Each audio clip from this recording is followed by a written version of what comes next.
Hello everyone, my name is Hamad. Last video में हमने ये देखा कि वीमार रिपब्लिक के अंडर जर्मनी में प्रिंटेड करेंसी की बहुत ज़्यादा सर्कुलेशन स्टार्ट हो गई और इस प्रॉब्लम में से यूएसए ने उन्हें बाहर निकाला क्योंकि प्राइसेस जो थे वो बहुत हाई हो गए थे और जर्मन मार्क की जो वैल्यू है वो बहुत लो हो गई थी। इस प्रॉब्लम में से यूएसए ने उन्हें जैसे तैसे करके निकाला और 1924 से लेकर 1928 तक जर्मनी के हालात बिल्कुल ठीक थे।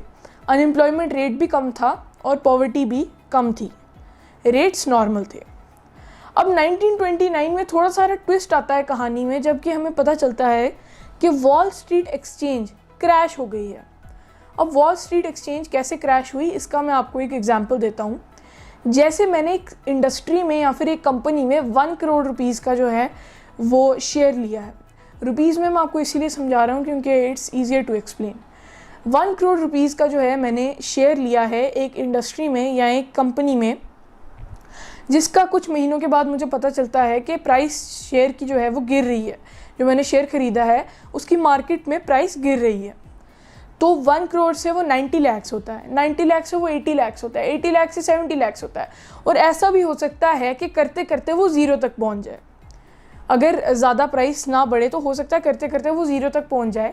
तो मैं स्मार्ट मूव क्या करता हूँ कि जब वो 1 करोड़ से जब वो 90 लाख आता है तो मैं 90 लाख पे ही अपना शेयर बेच के पैसे विड्रॉ कर लेता हूँ। तो ऐसा ही कुछ हुआ दुनिया भर के लोगों के साथ जब ट्यूसडे का दिन था और वॉल स्ट्रीट एक्सचेंज में शेयर मार्केट में प्राइसेस जो थे शेयर्स के वो गिरने स्टार्ट हो गए। उन्हें ये अंदेशा हो गया, उन्हें ये थोड़ा सिग्नल सा होगा कि अगर ज़्यादा प्राइसेस गिर गए तो हम तो कंगाल हो जाएंगे, हमारे पास कुछ पैसे नहीं बचेंगे। तो उन्होंने क्या किया कि अपने शेयर्स बेच दिए और वॉल स्ट्रीट एक्सचेंज क्रैश हो गई। अब ऐसा तो नहीं है कि एक दो लोगों ने अपने शेयर बेचे और इतनी बड़ी शेयर मार्केट जो है वो क्रैश हो गई, ऐसा नहीं हुआ। 1 करोड़ 30 लाख लोगों ने एक ही दिन में अपने शेयर्स बेचे और पैसे विड्रॉ किए। ये था main reason wall street exchange के क्रैश होने का। 1 करोड़ 30 लाख लोग एक दिन में, वो भी। इसे ब्लैक फ्राइडे टर्म किया गया और जो यूएसए के ऊपर इसका असर पड़ा वो भी बहुत ज़्यादा था। जो यूएसए की नेशनल एनुअल इनकम थी वो भी 50% कट हो गई। अब बहुत ज़्यादा कंट्रीज़ के ऊपर इसका जो है असर पड़ा, बड़े लोगों ने शेयर्स खरीदे हुए थे, लेकिन जो सबसे ज़्यादा असर वॉल स्ट्रीट एक्सचेंज के क्रैश होने का पड़ा वो पड़ा जर्मनी के ऊपर। पहले उनकी हालत जो है वो ज़्यादा कुछ ठीक नहीं थी, नॉर्मल वो यूएसए के शॉर्ट टर्म लोन्स जो प्रोवाइड किए थे उन्होंने उसके ऊपर वो चल रहे थे। तो क्या हुआ कि जर्मनी में 6 मिलियन लोग वो अनएम्प्लॉयड हो गए, जॉबलेस हो गए, कोई नौकरी नहीं रही उनके पास। अब इतनी ज़्यादा पॉपुलेशन जो थी वो अनएम्प्लॉयड हो गई थी और इतनी तो नौकरियां भी नहीं रही थी वहाँ पर। क्या हुआ कि बहुत ज़्यादा लोगों ने गैम्बलिंग शुरू कर दी, बहुत ज़्यादा लोगों ने ऐसे ही अकेले आगे पीछे घूमना शुरू कर दिया, मतलब कोई काम धंधा तो था नहीं उनके पास। कुछ लोगों ने क्रिमिनल एक्टिविटीज़ जो हैं उनको ज़्यादा वो देना शुरू कर दिया, इम्पोर्टेंस उनकी तरफ ज़्यादा वो बढ़ने शुरू हो गए, क्रिमिनल एक्टिविटीज़ में इन्वॉल्व होने शुरू हो गए। लेकिन ऐसा नहीं था कि सारे लोग इसी तरह के थे, सारे लोग नॉर्मल अपनी ज़िंदगी से जी रहे थे या फिर क्रिमिनल एक्टिविटीज़ में इन्वॉल्व हो गए। इनमें कुछ लोग ऐसे भी थे जो स्टार्व कर रहे थे कि उनको कोई काम मिल जाए, कोई सा भी काम मिल जाए। अब इसका एग्जाम्पल ये है कि स्ट्रीट्स में जर्मनी की बहुत ज़्यादा ये देखने को मिलता था कि लोग खड़े हुए अपने गले में प्लैक कार्ड्स लटकाए हुए जिनके ऊपर लिखा हुआ है willing to do any work, मतलब कोई सा भी काम करने के लिए हम तैयार हैं, आप बस काम तो दीजिए, हम कोई सा भी काम करने के लिए तैयार हैं। अपने आप को थोड़ा सा खाना मिल जाए, थोड़ा सारे चंद पैसे मिल जाए अपने बच्चों के लिए, अपने आप के लिए, हम कोई भी काम पैसों के लिए करने के लिए तैयार हैं। इसका असर सिर्फ उनके ऊपर ही नहीं पड़ा जो सिटी में जॉब्स करते थे, उनके ऊपर भी पड़ा, बल्कि जो एग्रीकल्चरल इंडस्ट्री में इन्वॉल्व थे। एग्रीकल्चरल क्रॉप्स होती हैं, पल्सेस होती हैं, में फ्रूट्स भी आते हैं, इनके अंदर बहुत ज़्यादा लॉस हुआ, प्राइसेस बहुत ज़्यादा गिर गई और फार्मर्स को इसमें बहुत लॉस हुआ। अब इसके बाद हम देखते हैं एक और, आपको मैं इंटरेस्टिंग बात बताता हूँ। जो मदर्स थी जर्मनी में उनको उनके बारे में भी एक बात जो है नोट की गई है कि उनको बहुत ज़्यादा रिग्रेट था कि हम अपने बच्चों को फीड नहीं कर पा रहे, क्योंकि उनके पास कोई लाइवलीहुड का ज़रिया नहीं था, कोई वो नहीं था उनके पास, लाइवलीहुड का ऑप्शन नहीं था कि कोई जॉब कर पाते जिससे वो पैसे कमा पाते। तो उनको ये बहुत रिग्रेट था कि हमारे बच्चे हमारे सामने हैं लेकिन हम इन्हें कुछ दे नहीं सकते। ये तो आ गई बात जर्मनी के लोगों की। अब हम जर्मनी की गवर्नमेंट की बात करते हैं। अब गवर्नमेंट जो है बड़ा डिसीजन लेके बनी थी कि हम जो है बहुत अच्छा काम करेंगे, ये वो करेंगे, ऐसे वैसे करेंगे। तो हम गवर्नमेंट की बात करते हैं कि गवर्नमेंट ने क्या किया। जो प्रेसिडेंट था वेमार रिपब्लिक में, जर्मनी का जो प्रेसिडेंट था, उसके पास ये पावर थी। अकॉर्डिंग टू वेमार रिपब्लिक, उन्होंने जो कॉन्स्टिट्यूशन बनाया था उसमें एक आर्टिकल 48 था जो पावर देता था प्रेसिडेंट को किसी भी गवर्नमेंट को, किसी भी कैबिनेट को, चाहे वो एक ही दिन की हो या जिस दिन फॉर्म हुई है उसी दिन, उसे डिसमिस करने का पावर देता था, डिसमिस करने की पावर देता था प्रेसिडेंट को। तो इसी तरीके से कोई भी प्राइम मिनिस्टर आ जाए उसे वो डिसमिस कर सकता था। ये पावर प्रेसिडेंट के पास थी। बार बार जो है कंट्री में इमरजेंसीज लग जाती थी, क्योंकि प्रेसिडेंट के पॉइंट ऑफ व्यू से एक जो भी गवर्नमेंट आती थी उसका कोई भी सेम व्यू नहीं होता था किसी भी चीज़ को लेके। जैसे प्राइम मिनिस्टर जो है वो कह रहा है कि नहीं, हम इस चीज़ को अलग तरीके से डील करेंगे, जो है प्राइम मिनिस्टर कह रहा है कि हम नॉर्थ में जाएंगे, हेल्थ मिनिस्टर कह रहा है हम साउथ में जाएंगे, जो होम मिनिस्टर है वो कह रहा है हम ईस्ट में जाएंगे।